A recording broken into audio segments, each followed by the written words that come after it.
The broadcast is now starting. All attendees are in listen-only mode.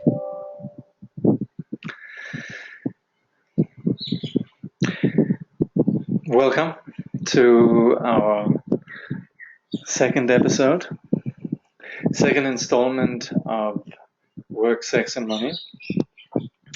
And we're going to be looking at 3 chapters today, the first of which is then the myth of happiness.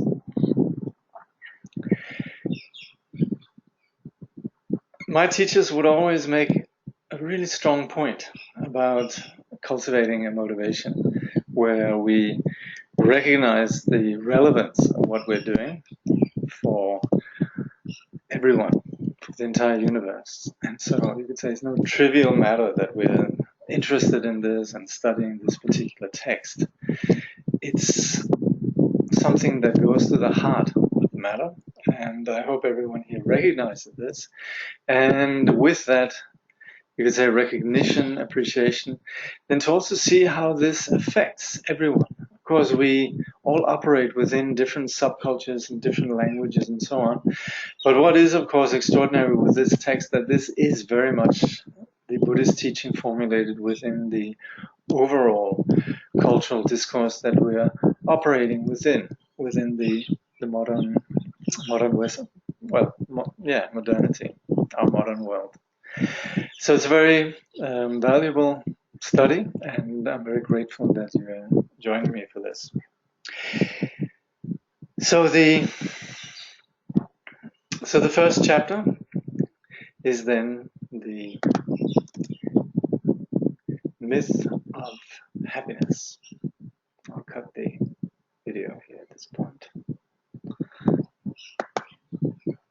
Okay.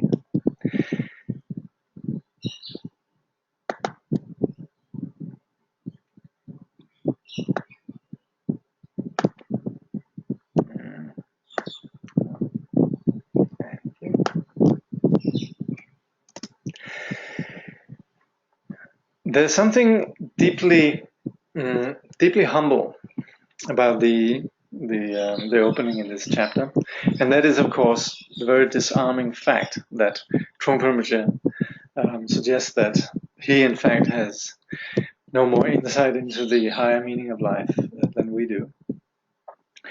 And as such, we share a common project, which is a common ground of confusion.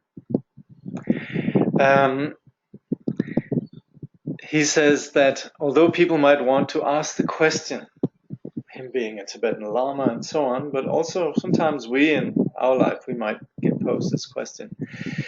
But notice that there is, of course, a hierarchy. Somebody says, I know it, and especially the question, and then somebody doesn't. There's sort of a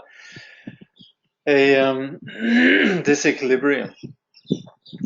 And this is actually typical right from the time of the Buddha, this not wanting to establish some superiority. The Buddha didn't start with speaking about nirvana and his insight into nirvana. He started to speak where the audience was coming from, namely suffering.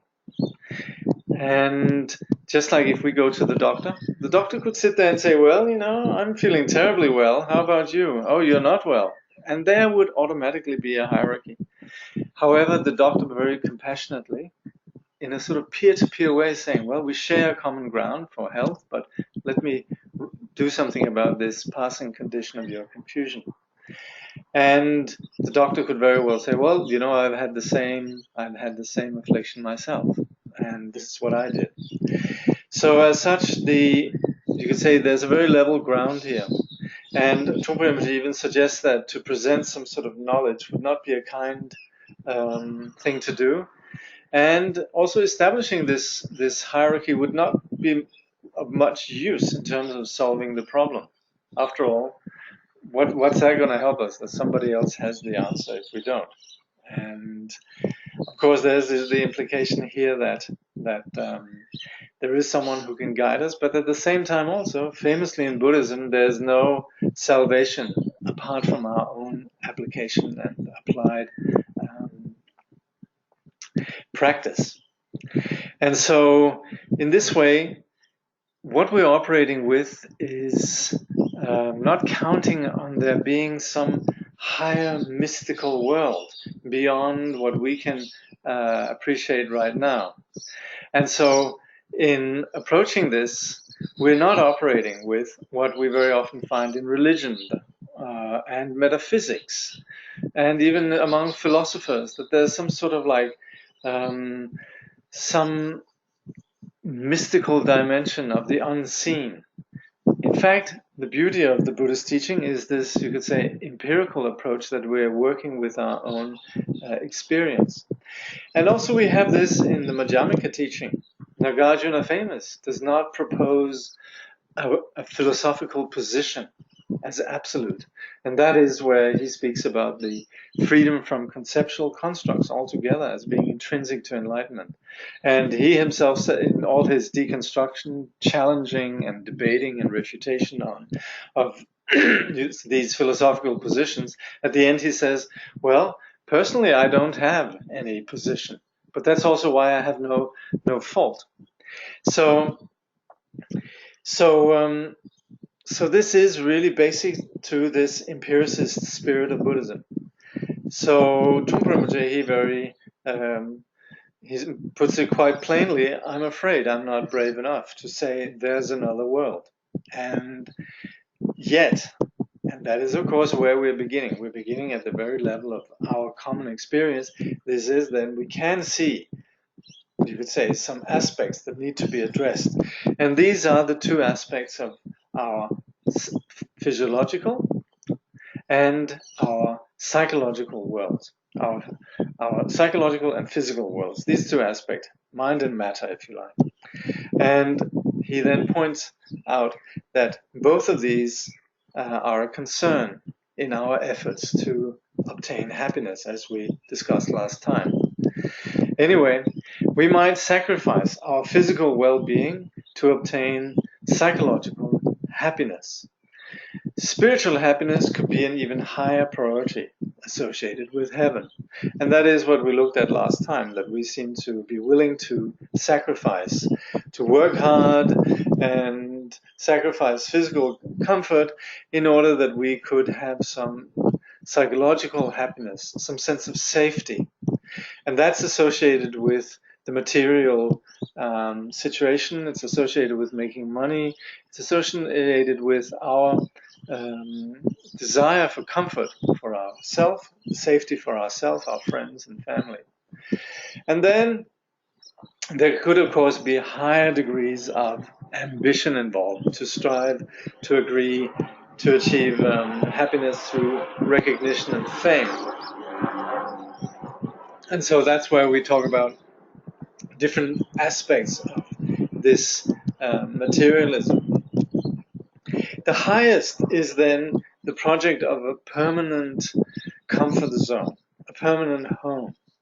And this is then the project of spiritual materialism. We are going to be rewarded, in heaven, and so on and so forth. There's something greater. If we sacrifice, if we are disciplined, then at the end of all of this sacrifice and discipline, we're going to get what we really want.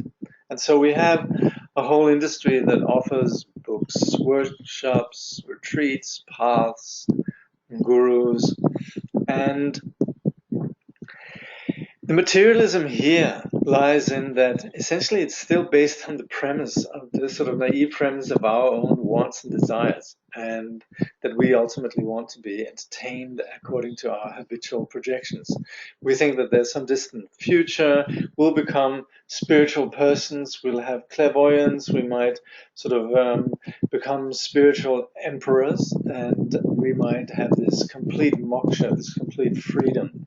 And even sort of on a more immediate level, we want to live off the land. We want to enjoy purity, great vibrations. You want to move to, I don't know, some of the places that are havens of such purity. Now, the spiritual materialistic approach, however, and that is where, like Trungpa Rinpoche says, we could have a lot of wisdom in there. In some sense, we're cutting through some superficial deception, but we're still thinking in terms of an out, and that is then something that lacks compassion. And so on the genuine spiritual path, compassion is what brings us back to dealing with the world, and that is really the only way. That's what's real. We've already sort of dismissed the otherworldly proposition. The spiritual search is not particularly about our own transcendent happiness, and that's where compassion is. The recognition that wherever you came from, you're supposed to come back. You want to come back. So he says it is in connection with compassion that the difference between the materialistic approach to spirituality and the natural, genuine quality of spirituality begins to break through, where it begins to be obvious what's what. And we, of course, naturally, intuitively, we would be attracted less to someone who wants to just exit the world than to somebody who really cares for the world. Now, the natural, genuine quality of spirituality then has this nature of compassion. It contains both the wisdom that sees through deception, sees through delusion, and the compassion that knows there are still those caught in delusion and caring about that. So, like Trungpa Rinpoche says, in fact, compassion brings us back to dealing with the world as the only way. He says, if you were brought up in the city, come back to the city and work with the people. Come back, he says. The real teaching of the text is about where we were brought up and where we live. So compassion is not pity, and it's not wanting others to become replicas of ourselves.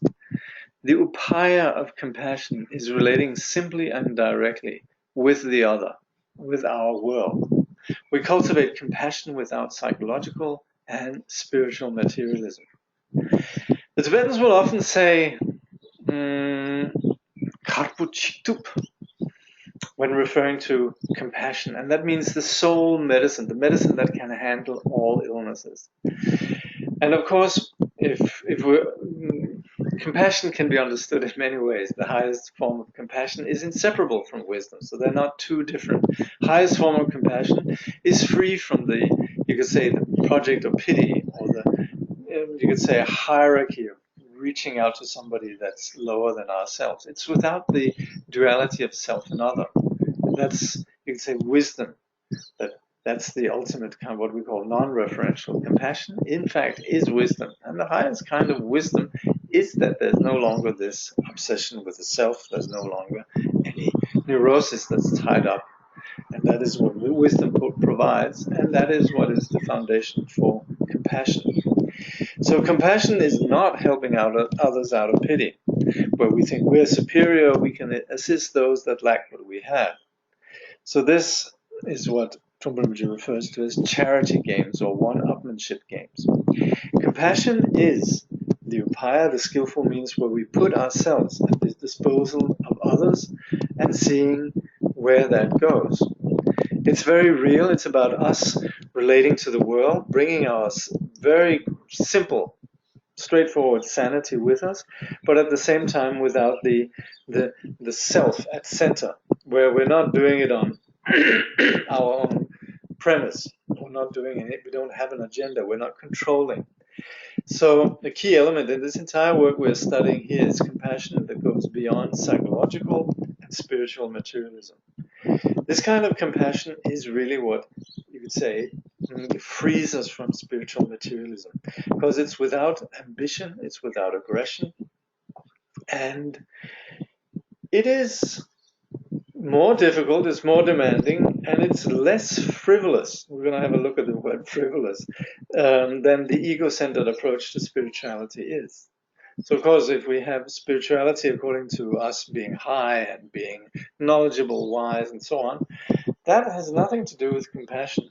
Of course, we know the Dalai Lama, a genuine guru, is not someone who is sitting there, you could say, profiting or sustaining their pride and their self-satisfaction on the basis of being there for others. So skillfully relating with our world brings on a joy. That is not ego's agenda. It is a genuine mystical experience. So we experience lalita, and we act in accordance with an underlying intelligence. Lalita is then this dance. We begin to have an effortless relationship to our world and our phenomena, and our interaction is not programmed. It's like when we dance, we don't know what's going to come next. Well, in some cases we do. But there is very much, in this form of dance, there's a sense that it's not scripted. So the implication here is that if we relate to the world fully, without insecurity and the ambition of insecurity, then things work just simply, straightforwardly. And that's very interesting. That's very telling.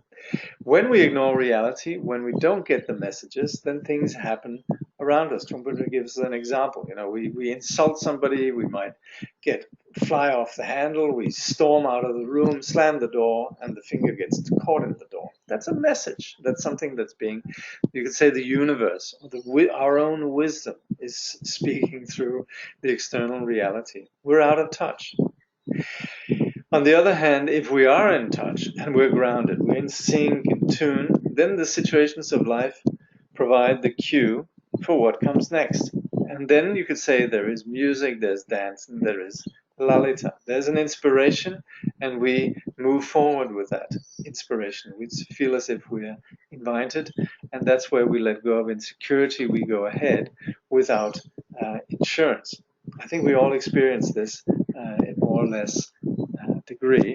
And this is certainly what's so key to the entire nature of the path, is that we're willing to actually trust our reality. We're not practicing spirituality as a protection against reality, but we are stepping out of our comfort zone and acting out from that place.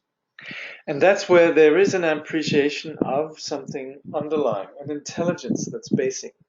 And that's also where we could begin to let go of the script. We could let go of wondering, how should I do this? We just do, and it's intelligent, not frivolous. So the path of meditation is what brings us into touch with life and our basic goodness. It brings intuition beyond the split of confusion. The experience of basic goodness frees us from the insecurity of positing good and bad. And this, of course, is key to the entire path, is that we're not just a path of good ideas and a path of moralism.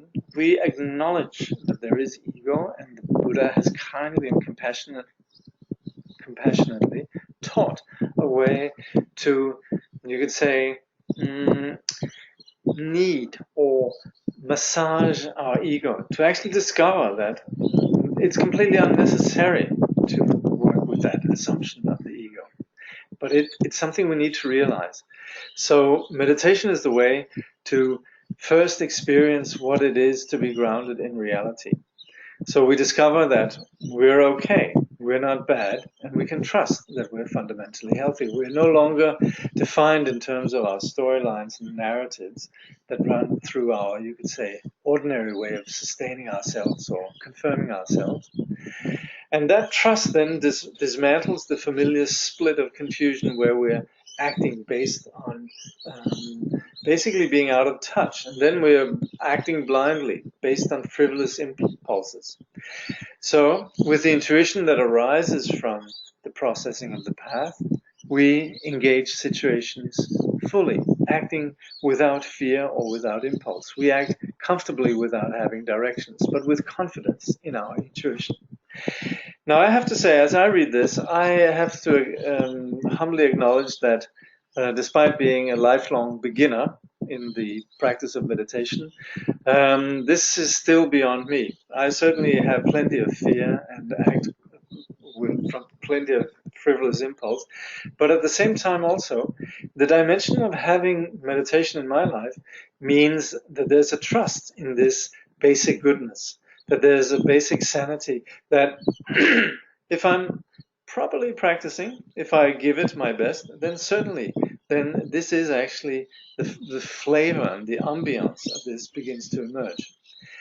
And that is something that lies beyond good and bad. There's a sense of just grounding, earth, being present at home. So things might be looking up, they might be looking down, but we don't necessarily need to whinge about what is or trying to freeze what it is that we're wanting. Above all, it should transpire, hopefully here, that this is not a trip of love and light, joining a club of beautiful people. You might initially have hoped so, but you might discover it's rather a motley crew. We communicate with people where they are. We push ourselves to actually meet others, where there's a sense of, in the whole path, of actually pushing ourselves, not in an aggressive way, but just not retreating back into our comfort zone. We can kind of know, we can sense when we're going back into what's convenient, easy, and that we're, without being aggressive or hard on ourselves, we're being a little bit, even in a playful way, wishing to step out of that. So the path of wisdom and compassion means that we're relating with things directly, not as a frozen space. It's not as if we, having joined some imaginary club of beautiful people, we're dressing in white, we're smiling beatifically, big beatific smiles. We're not uttering cliches about love. Trungpa Rinpoche says practitioners have to learn to push themselves overboard to communicate with other people. In the beginning, you may not feel like communicating. So you might have to push yourselves to communicate with the world. So you might initially have some, artificial props, sort of as we do.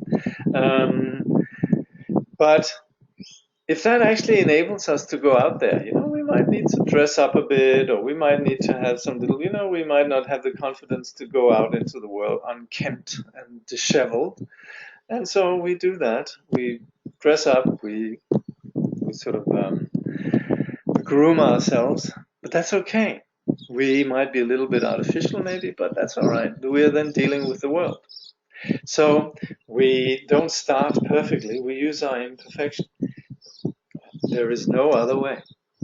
Real spirituality is an acceptance of the world as spiritual already. This is what the point is that's being made here. We want to open up and to relate to the real world. This is the key of being at ease with the world, discovering freedom within what is then the reality of our world, the play of phenomena. And Trungpa Rinpoche speaks of appreciating the mysteriousness of the play of phenomena. The thing is, we're beginning to more and more understand our pivotal role in our perceptions. We're paranoid, trying to play safe, all of that. Things become, that's where we begin to, the finger gets caught in the door and we stumble. If we begin to let go, strangely enough, things begin to work. So we're developing this vipassana or aerial perspective that provides a sense of humor. You can see the juxtaposition then between our narrowness on one hand and then the grand openness of reality. It's as if reality is opening up to us, saying, come on in, sometimes teasing us, sometimes challenging us. So Trungpa Rinpoche says real spirituality has the same quality because it realizes that the world is a spiritual world already. So he mentions Mullah Nasruddin, which, as far as I remember, is the character that Bhagawan Rajneesh, he used to quote these. Remember, my Rajneeshi friends used to have Mullah Nasruddin jokes and anecdotes, yeah? But he is, yes, he's a sage that lives in the world, and he is an example of then the worldly wise mystic. So here the point is real spirituality is an acceptance of the world as we have it. So again, as far as the meaning of life goes, we can't say, but we can relate to the reality of what is. We do not require some explanation, some higher thing that we're supposed to believe in. We can't see, but we've been promised by nice people that something will come. It's not like that. We're not that poverty stricken. We can go into the world with critical mind, looking at what is, and relate. You know, beginning to sense what there is, working with the conditions. So we operate with this empirical approach of taking our living situations as the foundation for our path. Okay, I'll just see if there's any questions so far before we start the next chapter. Lots of scratchy feedback online. Oh, you know what? Okay, I do have a fan going. Let me just switch it off. Yeah, okay. I'll be right back.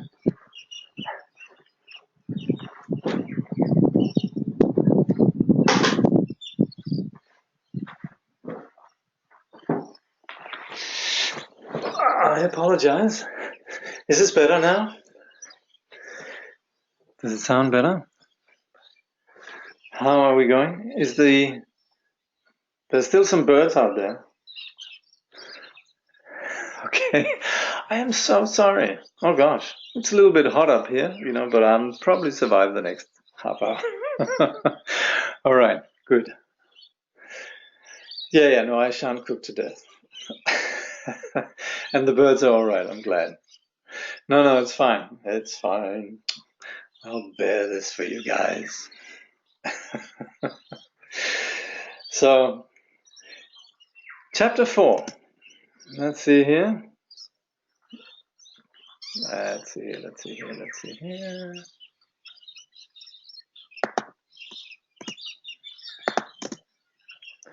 Simplicity and awareness. So,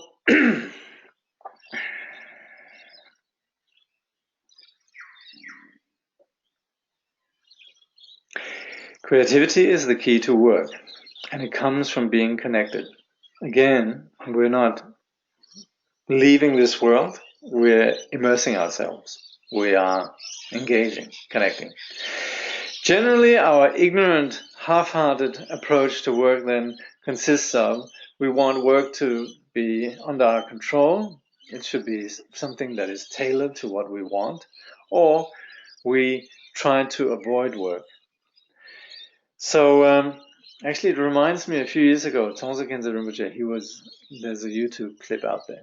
Many of you have probably seen it, but there's a place where he encourages young people to not necessarily go for a career of this incredibly meaningful job, but rather just look what's needed.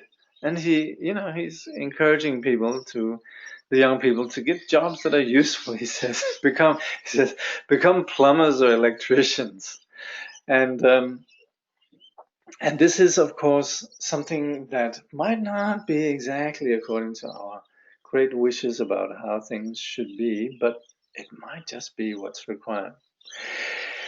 So I hope that parallel can work. But anyway, Trungpa's point here is that we might approach work filling the space with our ideas, our preconceptions, and need for control.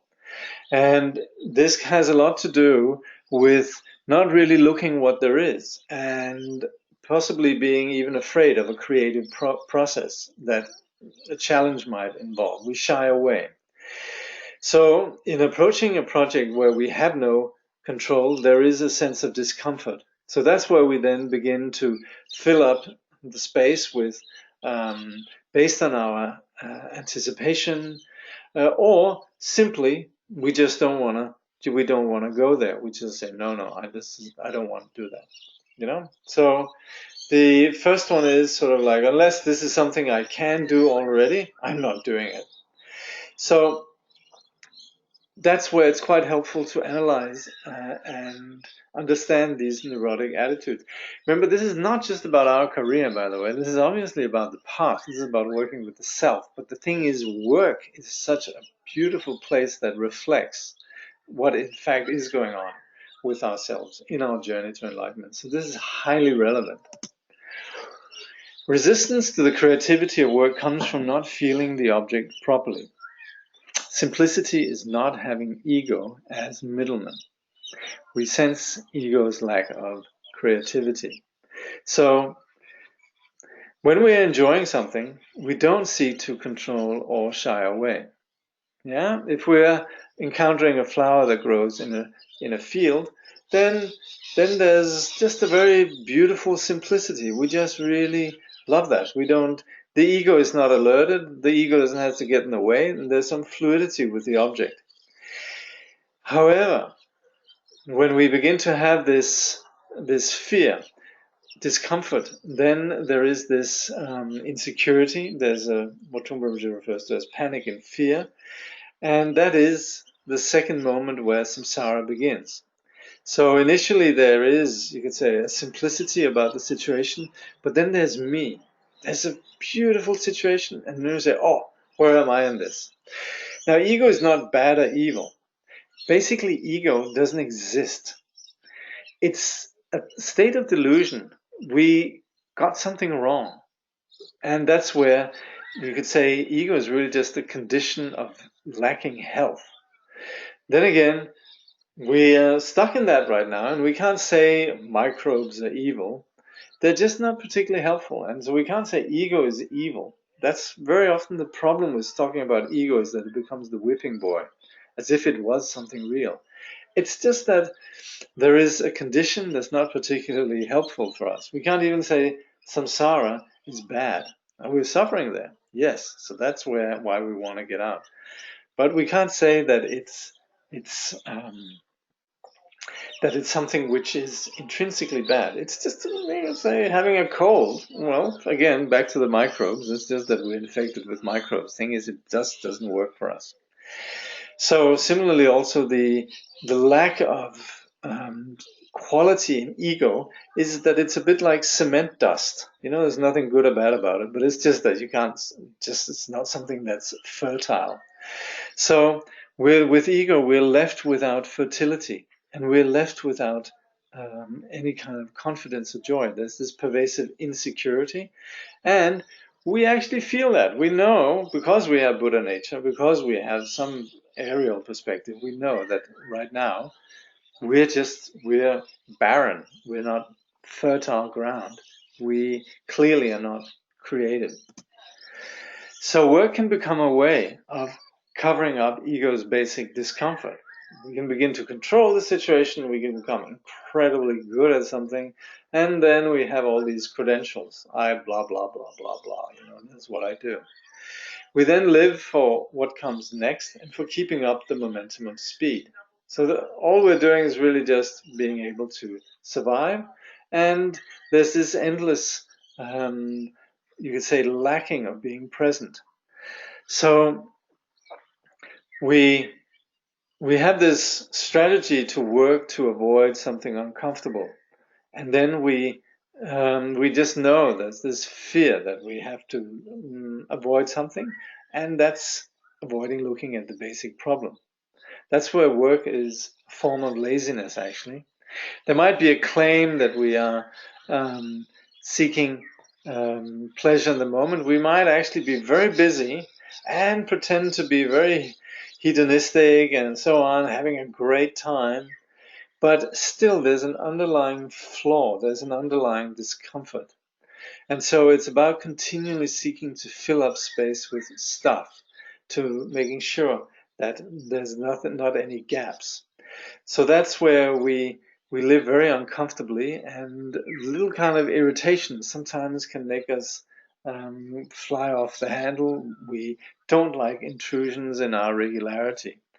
And some of us who are successful persons in a conventional sense might recognize that this is not just about those other people. It happens to us. It certainly happens to me.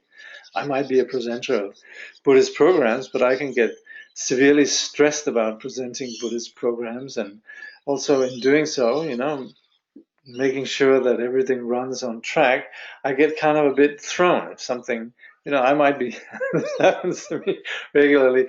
People bring their kids, not so much the kids, but yeah, but also sometimes dogs. I have people who love the dogs, and there I am sort of presenting something, trying to keep then they have this dog that sort of captures everybody's attention. And I must say, to just kind of justify myself, I try to see it as a challenge, and I think, okay, I'm not going to have this dog kicked out for being in the teaching. There has to be some element that there's a fearlessness about the unexpected and accommodating that. There has to be that sense of humor. And so usually it works, but I notice this kind of underlying discomfort, which is something that of course is basic to ego. And associated with this fear of losing speed, momentum, etc., right?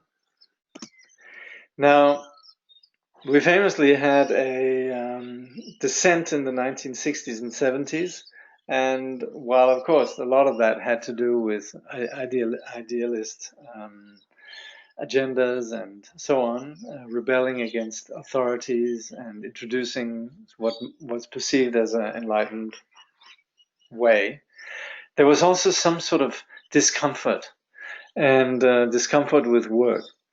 And that's very telling. And our attitude to work then very often reflects our state of mind, our sloppiness. So refusing to work is disengaging with our world, with the other. So it is this whole half-heartedness comes from a very confused attitude about materialism and society. At this point, 50, 60, 50, 40 years later, right? We actually we have the vantage point. Remember, this was actually spoken in the 1970s.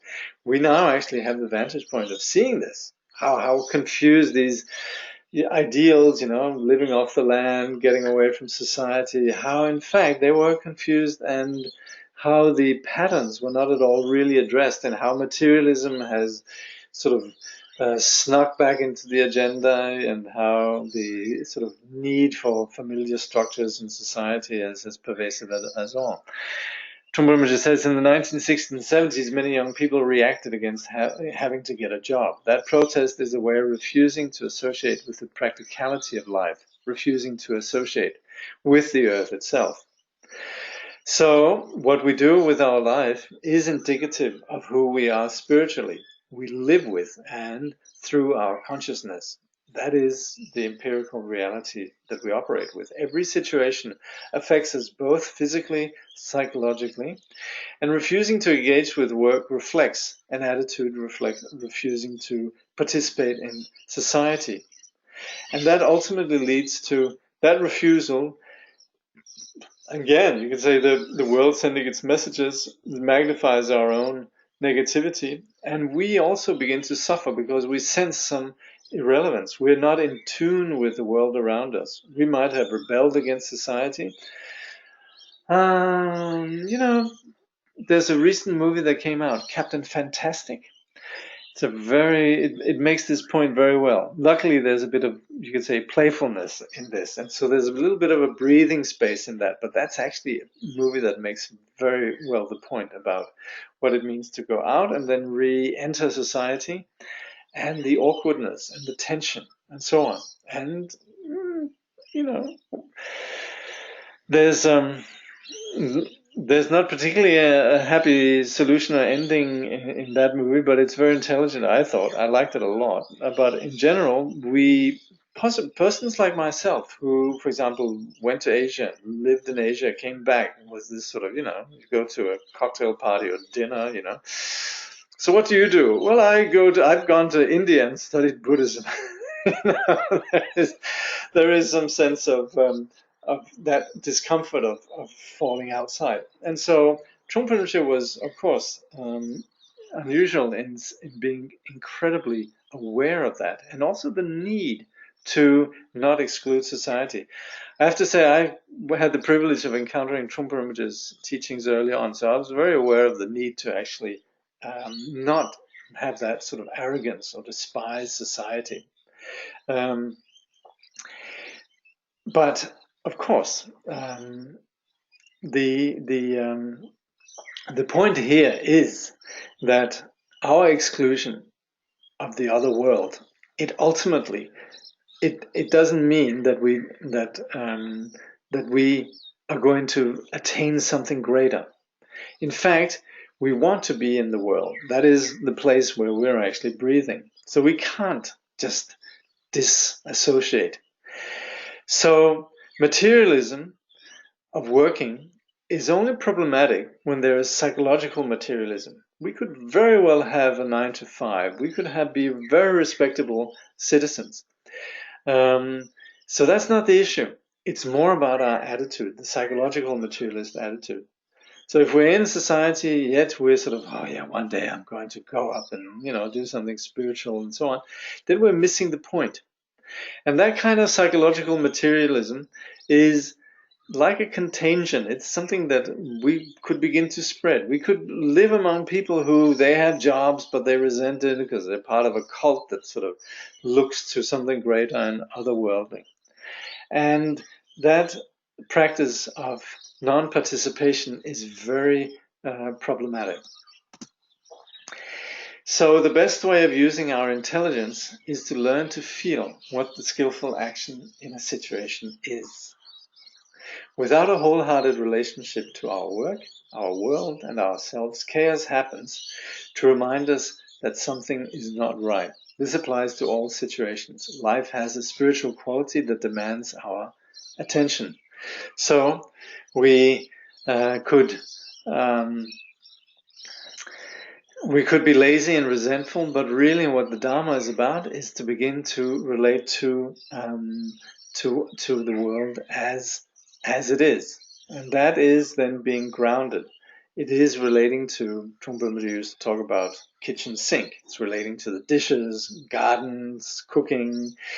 And all of these things, we can't wish them away. They're there. And if we don't relate wholeheartedly to these things, then the dishes begin to pile up. So you could say nature reacts when we're insensitive to it. Nature is not just, the forest and the bees and the flowers and all of that. That's our reality. So we have to have a relationship to our world. And that is also having a clean relationship to ourselves.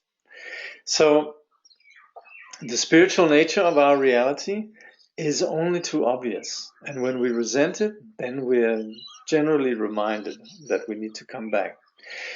We have the Japanese tea ceremony, and that's about enabling us to relate properly to our space, to what we're doing wholeheartedly. And then we clean our bowl, we clean our pot, we put it away.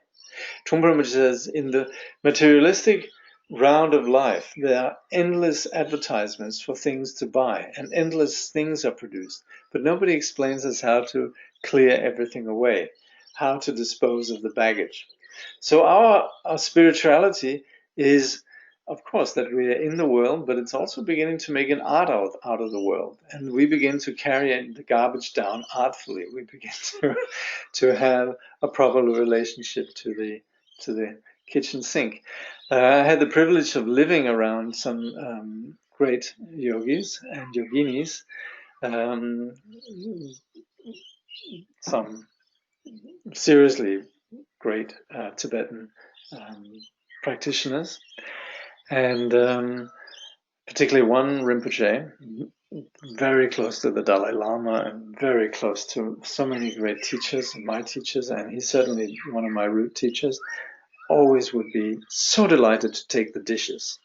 And also some of the women around him, also whenever there would be Dingo Chenzo Rinpoche, for example, I remember just how artfully they would sort of attend to him, cleaning his cups and his everything. There was such a attention to my minutiae. We would want to cultivate an earthbound simplicity. Meditation enables us to relate to ground and openness as we work, and that provides for a meditative quality of simplicity. We are one with our awareness and what we're doing. So working is fine, and it's something where we need to be there. We don't want to escape. So there shouldn't be some sort of also pseudo-sophisticated hierarchy that holds that intellectual work is analytical work is much more valuable. So Trungpa Rinpoche speaks about how the peasant-like quality in pre-modern societies possess this kind of appreciation for working with the ground. And that examples like Buddha and the Christ also, their wisdom and their example lay so much in the way that related to ordinary reality. So we need to connect with the body level, and that is actually what we do in meditation. Meditation is not just about the mind, it's very much grounded ourselves in relating to our body. And that brings us back to where we are. It brings us also back to our work. So that is an energy and an openness that we tap into. Of course, what is special about meditation is that this is a place where we train in being properly present without being carried away and distracted by underlying insecurity and its narratives. So it's a discovery of a freshness, and that is what we continually come back to and connect with. So it's not about necessarily just the shamatha and being concentrated. It's more about that we are properly present, wholeheartedly, not about there's me and then there's the job. And that's where work is then integrated through the meditative quality of simplicity. We don't need to embellish or justify what we're doing with some sort of mantra or narrative about it. We just move freely. We feel good about how we're moving. So ordinary psychological materialism is something that weighs us down. Our mind becomes heavy and metallic, and we seek escape in a plastic experience. This lack of self we pursue then is cruel and self-destructive. What is meant here that we want to we take what we're doing very, very serious. We are trudging along, and we might be doing something, but there's still some sort of something else that we want, and we're lacking this lightness. So we begin to seriously pursue what it is that's our objective. We want to, like we discussed about before, keep out the unwanted, and that kind of heaviness is painful. And that's why very often we have this thing of looking for some superficial fix that'll sort of make it easier for us. But again, we haven't really related to ourselves, and it's all just, you could say, plastic-like. So there's sort of a heavy metallic quality of not addressing what really matters, and there's a plastic relief in the superficial sort of distraction we get. There's another book where Trungpa Rinpoche, he talks about Life magazine that had a picture of the Dalai Lama drinking a Coca-Cola. This is from the 1960s, right? Life magazine. And Trungpa Rinpoche says, the caption was, the Dalai Lama taking a break with Coca-Cola. And Trungpa Rinpoche says, taking a break from what? See, that's the thing. The Bodhisattva is so, you could say, merged with whatever's going on. There's not a sense that there's work and then there's, not work. There's a sense of being wholeheartedly engaged. And that's where this other kind of divorced state of mind can be very, very cruel. It doesn't really allow us to interact and feel where we are. So when you're in that kind of state, then the more that you have, the more you're sort of driven, and it's this endless chain reaction. So that's where we very well could snap or crack. So, however, and the point here as practitioners is that this problem that we're talking about, this pain, it actually there's never a point where we're so stressed out that our primordial intelligence goes away. The problem never eclipses our primordial intelligence. So the contemporary reaction against materialism overlooks Buddha nature. It's like, we've got to get away from it all. Now the point is that we need to acknowledge that, yes, here we are, and our consciousness continues. Trungpa Rinpoche says, even at the level of the greatest intensity of this psychological materialism, our primordial intelligence does not cease, does not give in. So when we have this negativity, we might sense it being solid and very negative. We're stressed, basically, and it's very destructive. But at the same time, us noticing that something is wrong, that is a place where we can begin to acknowledge that there's sufficient health in us to actually acknowledge that something's not quite right. And so it's important that we all along, as practitioners, then see that, yes, we might get caught up in this, and at the same time, this does not in any way corrupt our Buddha nature. So as much as we might get caught up, then the level of our individual consciousness, it never actually gets polluted.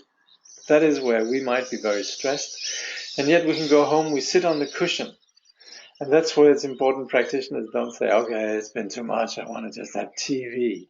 No, exactly when we're tired and stressed, that's where we want to sit down and develop that sense of, you could say, intimacy with the purity and the gap that's basic to our reality.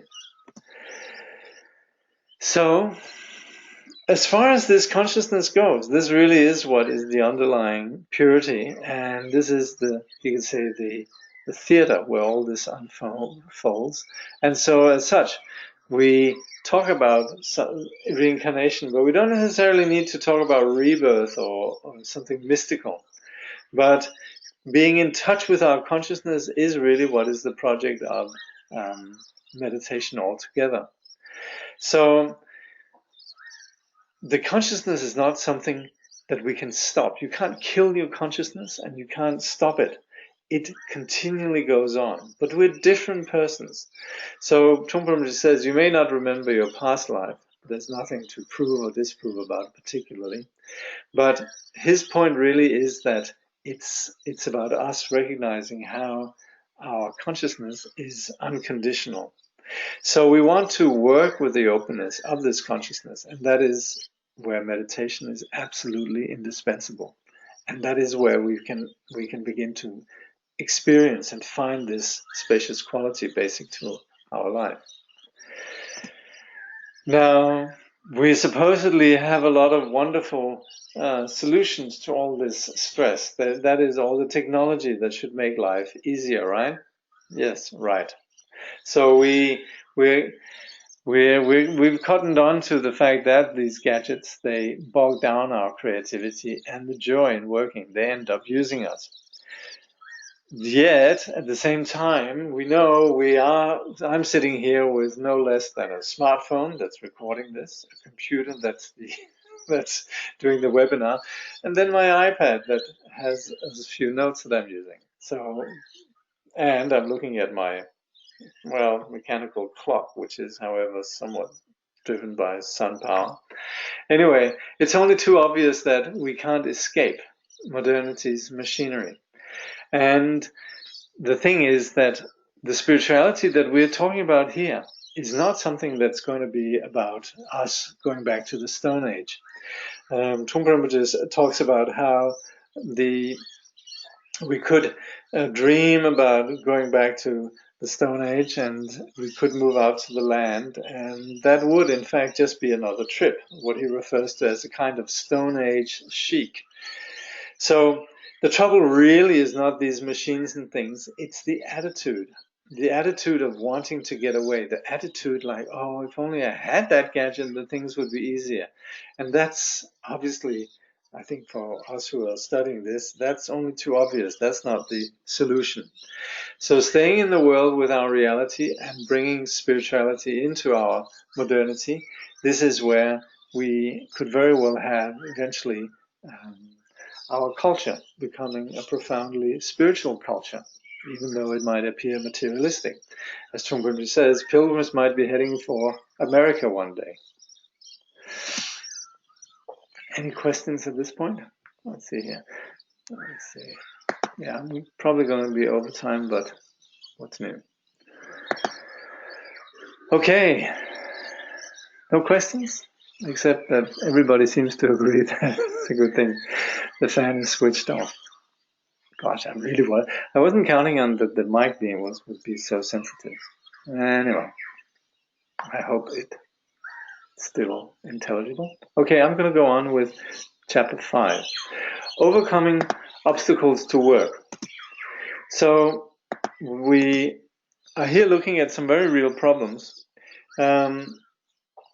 And again, it comes back to that all of these things around, well, it applies, work here, eventually sex, money. These are not about just work, sex, money. They're about the path to enlightenment. But these places, they're such perfect, you could say, fora, that they're such perfect places for us to identify where is, you could say, confusion and where is awakening taking place.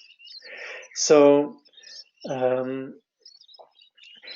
some of these themes here then are, the first is then frivolity.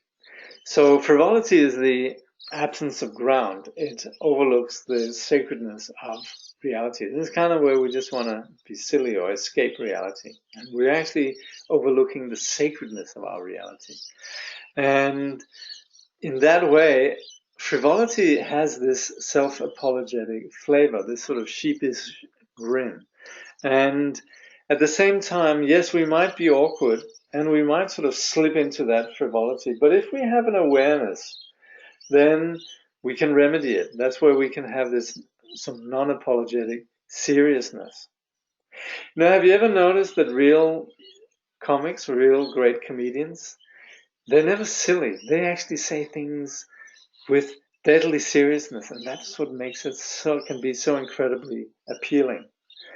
So at the same time, yes, so we're operating with the insecurity of frivolousness. If we have an awareness, an unapologetic seriousness, then that is actually what could bring very genuine humor.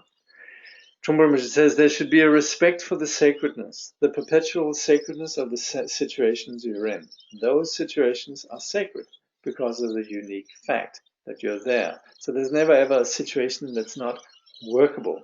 We can't sort of just skulk and sneak away. Then there's speed. So when we get speedy, we might think we're very effective and all of that, but it actually is preventing us to have real relationship with what's going on.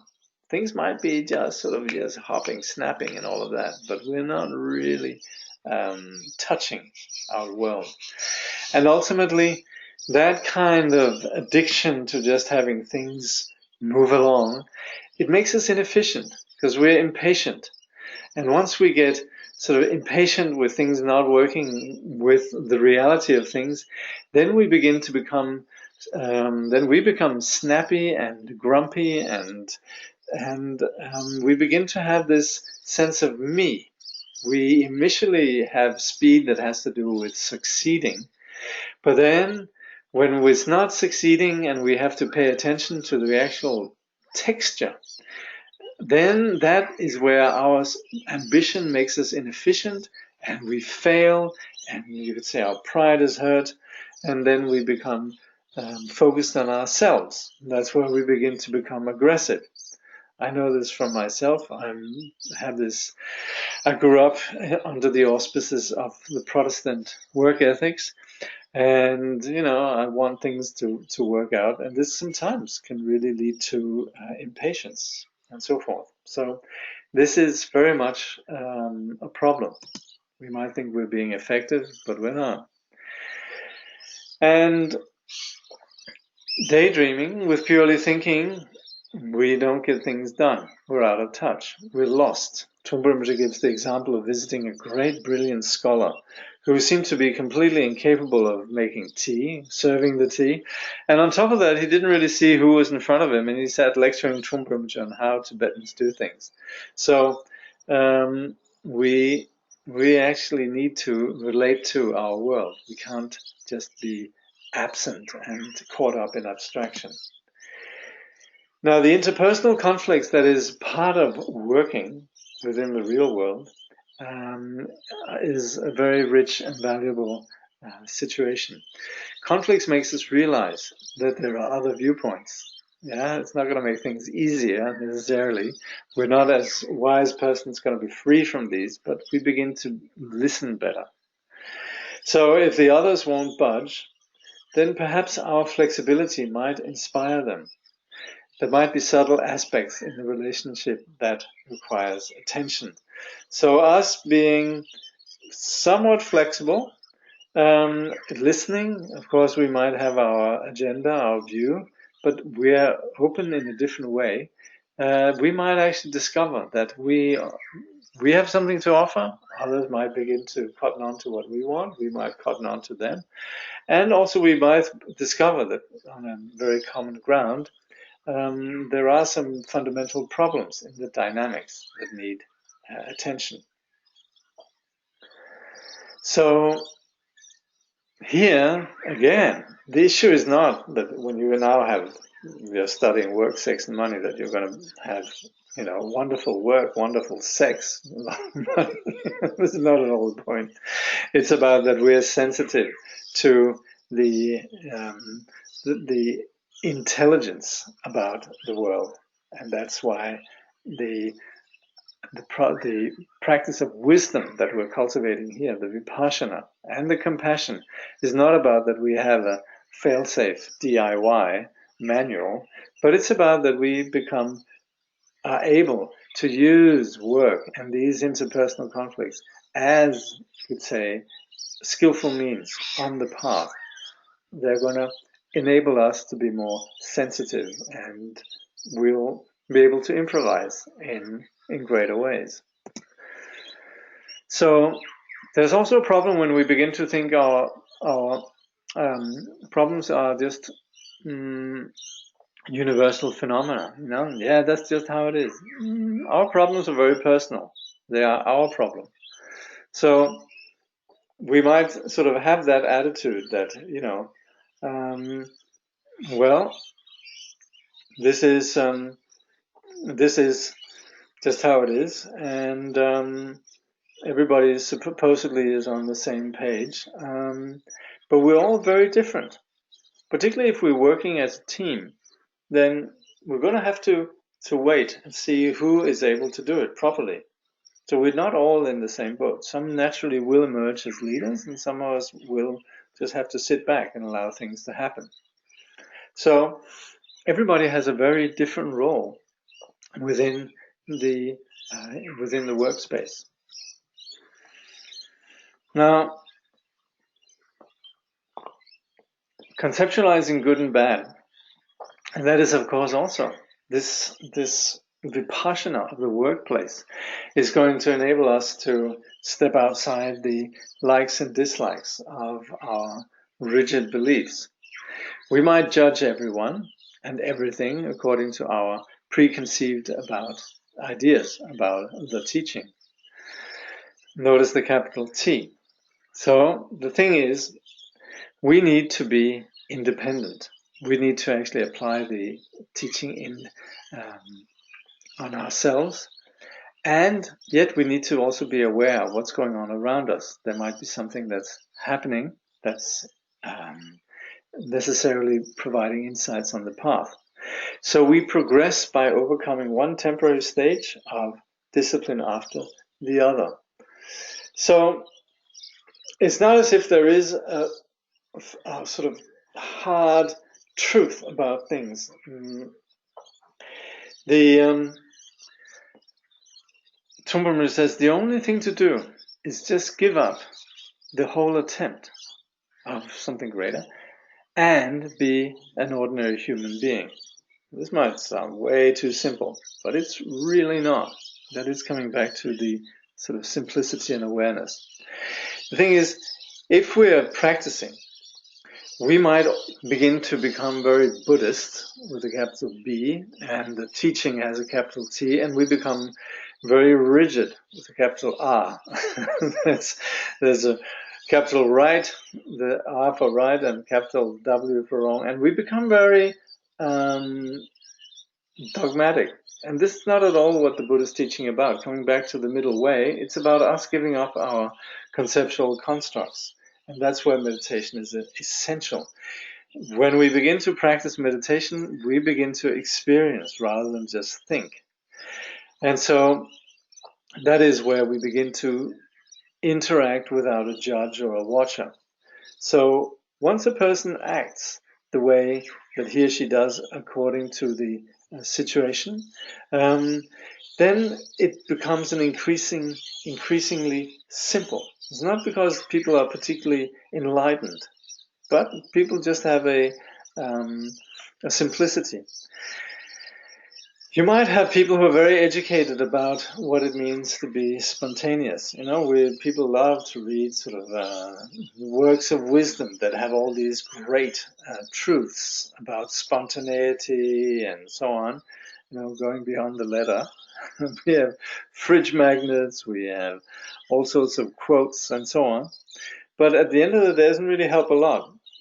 The only thing that we can do, as Trungpa Rinpoche says, is more about just being a very simple human being. I've personally experienced that with some of the great meditators I've been with, just very straightforward people. Just one thing that comes to mind is someone came to Kyabje Dilgo Khyentse Rinpoche, a friend of mine. He was very fascinated with Jamgun Mipam Rinpoche. And of course, if you read the classical narrative of Jamgun Mipam, it then says at the end of his life he passed into the great expanse of the Dharma Dhatu, and he is now said to abide in the pure realm of Shambhala. And actually, no, there's a prophecy actually where Mipam himself says, he says, I am a great bodhisattva, and I'm going to be reborn in Shambhala.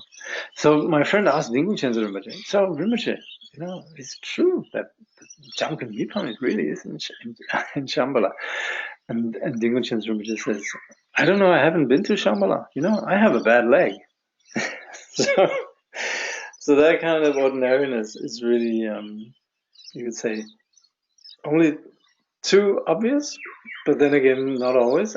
But it certainly is refreshing. So when someone has that kind of grounding, then there's the ability of giving up the sort of complication of conceptualization about the teaching and so on and so forth. So that goes for anybody. Yeah, it applies to the Buddha. The Buddha, when he sat down on the Bodhi tree, he actually abandoned any of the sort of dogmas or ideas that he had been taught. He just says, I'm not moving until I've seen the truth. And in the same way, us, whatever it might be, cooking or gardening or whatever, we have to develop our own insight. We have to be independent. At the same time also, we might be a great cook. We might sort of make the experience that comes from actual practice that has nothing to do with theory. But there's still things to be learned. And so that's why we shouldn't get too caught up in that kind of confidence. Trungpa Rinpoche talks about that is where ego can double cross us. So indeed, we in the Buddhist teaching we progress. There's how the practitioner progresses from the Hinayana level to the Mahayana level to the Vajrayana level, and so this is something where we acknowledge there's a very simple progression. Yet it's still within a very real, ordinary dimension. So, obstacles to generosity. So real generosity is generosity without expectation. Yet we need to be generous right where we are. So Trungpa Rinpoche says real generosity is like being rich and poor at the same time. You're rich, you can afford to give lots of things, but you're poor at the same time. You appreciate whatever you receive without feeling entitled to it. So we're not necessarily here talking about money particularly, but we're more talking about the territory and the comfort zone that applies when we're dealing with others. Yeah, so it's not about generosity meaning that we have to give donations. It's more about that we're willing to let go of our own territory. We're willing to be talked to. Somebody knows more, we say, "Oh, thank you. That's very helpful." So, as far as generosity on an ordinary level goes, there is about self and other. There's about giving and receiving. But that's okay. We relate to that initially, and that's, you could say, the beginning of the paramitas. That starts with this situation of having a dualistic situation, and that becomes a stepping stone. It's something that takes us across. So it doesn't mean that if we very often say that, if there's attachment, it's not real giving. Well, we have to start off giving with attachment. That's why we, for example, also practice dedication. We do something good. We say, whatever good there is in this, I give it away. I dedicate this to all sentient beings. Of course, you could say a bodhisattva doesn't even think in terms of me and the action and the other. The bodhisattva doesn't get all excited because he or she has given, $10 million to a cause. We might be beginning bodhisattvas. Okay, we give $10 million to a cause, and we stay a little bit impressed with ourselves. That's why we need dedication. Big-time bodhisattvas doesn't have that. And that's where we talk about the freedom from the concepts of subject, object, and action, or the threefold freedom. So initially we begin with just very ordinary dualistic generosity. But also, that's where we discover that, we actually, it feels good. There's something great about it. Yeah, we discover that real generosity is possible. And it's where we say, I might be artificial, I might go in there and I don't really like the people, but then we smile and we interact and we give, and all of a sudden our stepping out actually has an impact. It might be a job interview, it might be a social engagement, and so on and so forth. So when we do that, then we feel that we actually gain some confidence, and that's where just immersing ourselves, we needn't fear that we're going to lose our dignity, and that's where our confidence begins to grow. That we eventually can go into a situation without a script, and that's where we then discover genuine generosity. We can just go ahead. So Trungpa Rinpoche says, the first time you try to be generous, you give up just a little bit of that space. Then the next time you can give much more, and then more and more. The process develops over time, but eventually fundamental honesty begins to develop from those gestures of generosity. So, let me just see here.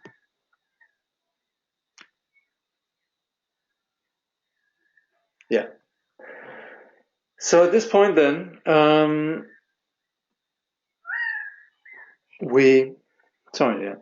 on, let me just see here. Yes. So last one then is, in terms of overcoming obstacles to work, acknowledging things as they are. So all these troubles with work are about gauging how this fits with us. No planning required. If you're right there, the situation accepts you beautifully. Some resent the nature of the universe. So, as Trungpa Rinpoche says, on the whole, it's difficult to give definite prescriptions about how to relate with situations at the moment. A person simply has to be awake and open to her situation and work along with it in one way or another. You have to relate with situations as they are. Absolutely. End of quote. So like we discussed earlier, you cannot plan how to continually become more and more expert. But we are sort of gauging that that our being wholehearted is the key. Trungpa Rinpoche says, if you're out of touch, the situation rejects you. If you're right there, it accepts you infinitely, beautifully. And that's where we are beginning to appreciate this. You could say we begin to have this confidence, and we're beginning to be willing to engage without script. But then again, the opposite is where we feel that the universe is not fair, it's been too much for us, and so on. And there is the editor here, Carolyn Rose Gimian, she suggests that what can be very helpful is accepting karma. But I would say it's also important, and I'm sure she would agree here, that we have to appreciate this unconditional, sacred quality of the reality that speaks loud to us when we ignore it. So that you could say there's a sutra approach in this, which is acknowledging cause and effect, and there's also this unconditional sacred reality that, of course, also operates with cause and effect. There's a famous story that Trungpa Rinpoche tells here about Leschly Karma, who, he thought the Buddha was all right, but he wasn't that spectacular, and in fact, he couldn't understand what all the fuss was about. So he had a pretty strong attitude about the Buddha. Nevertheless, he stuck around. And eventually one day the Buddha said, Devadatta, you're going to die. And Devadatta, he said, you're going to die in a week. And so Devadatta, after a week, he was still alive and said, I'll show him. And so on the way to the Buddha, then he was poisoned and died. So the point really is that we need to be a little bit humble about our reality, and this softness has to come from us.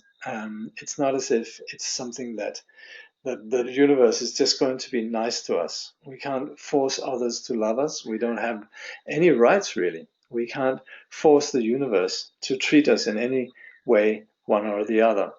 So we can't really get fed up with the universe. And so as practitioners of the path, then we're going to have to appreciate the beauty of our situations and our reality.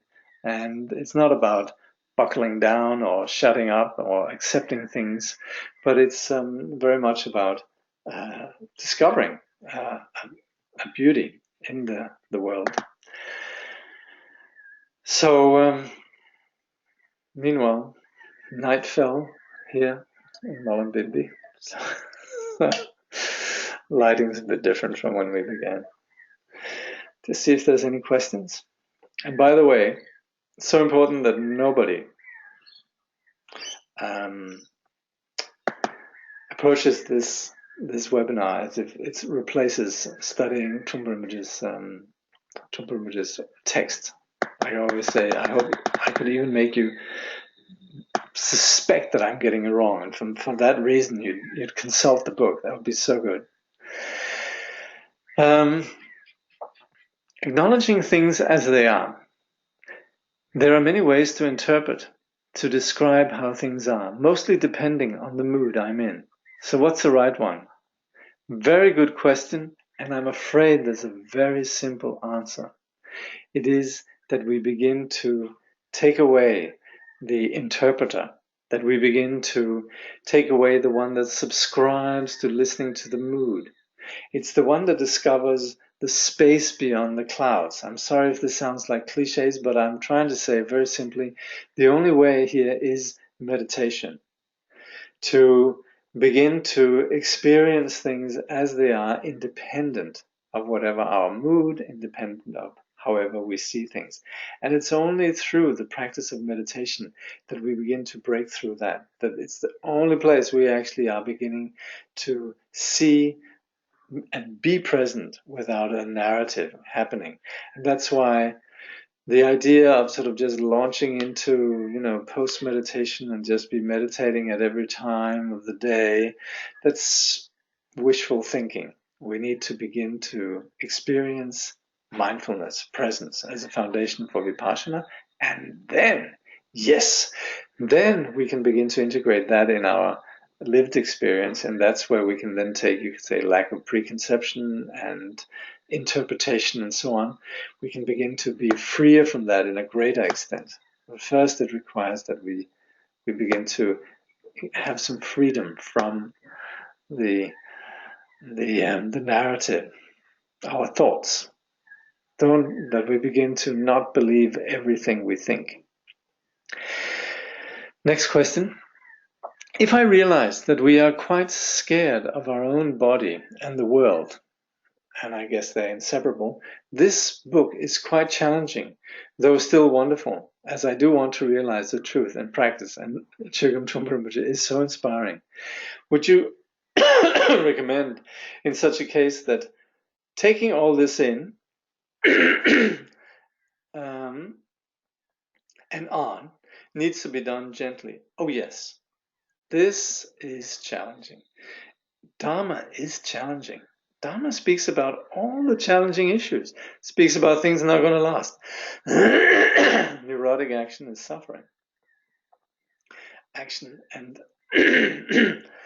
ego is suffering. It speaks about the lack of inherent existence in things. And these are just what we call the Tri Lakshana, the first of the three seals. So if you've read What Makes You Not a Buddhist, you've already been confronted with some very challenging perspectives.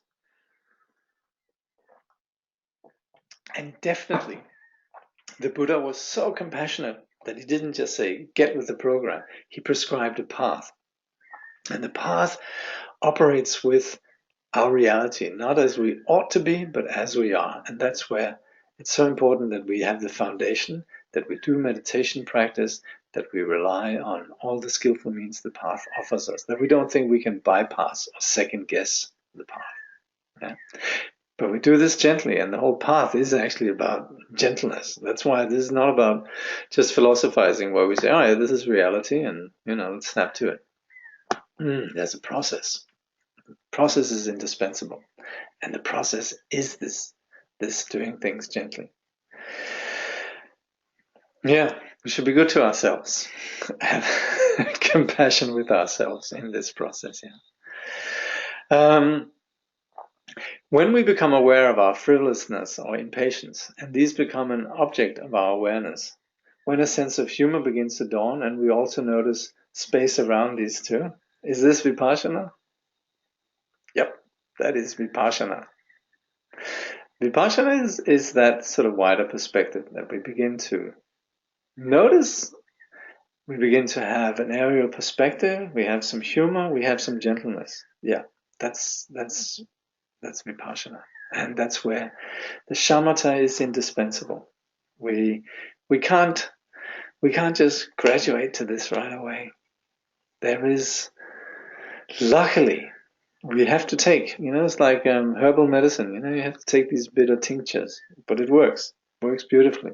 It's not just suppressing the symptoms; it's actually curing the illness. So thank you for that, and just for the next time, let's see. I believe that we have some. Let's see. Oops.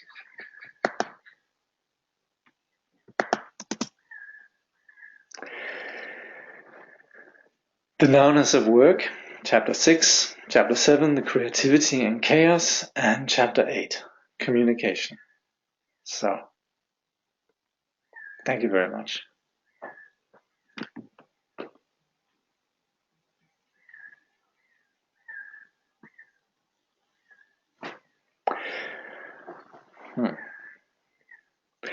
By this merit, may all attain omniscience, may defeat the enemy wrongdoing. From the stormy waves of birth, old age, sickness and death, from the ocean of samsara, may all beings be freed. May bodhicitta, precious and sublime, arise where it has not yet come to be, and where it has arisen. May it never fail, but grow and flourish ever more and more. Thank you.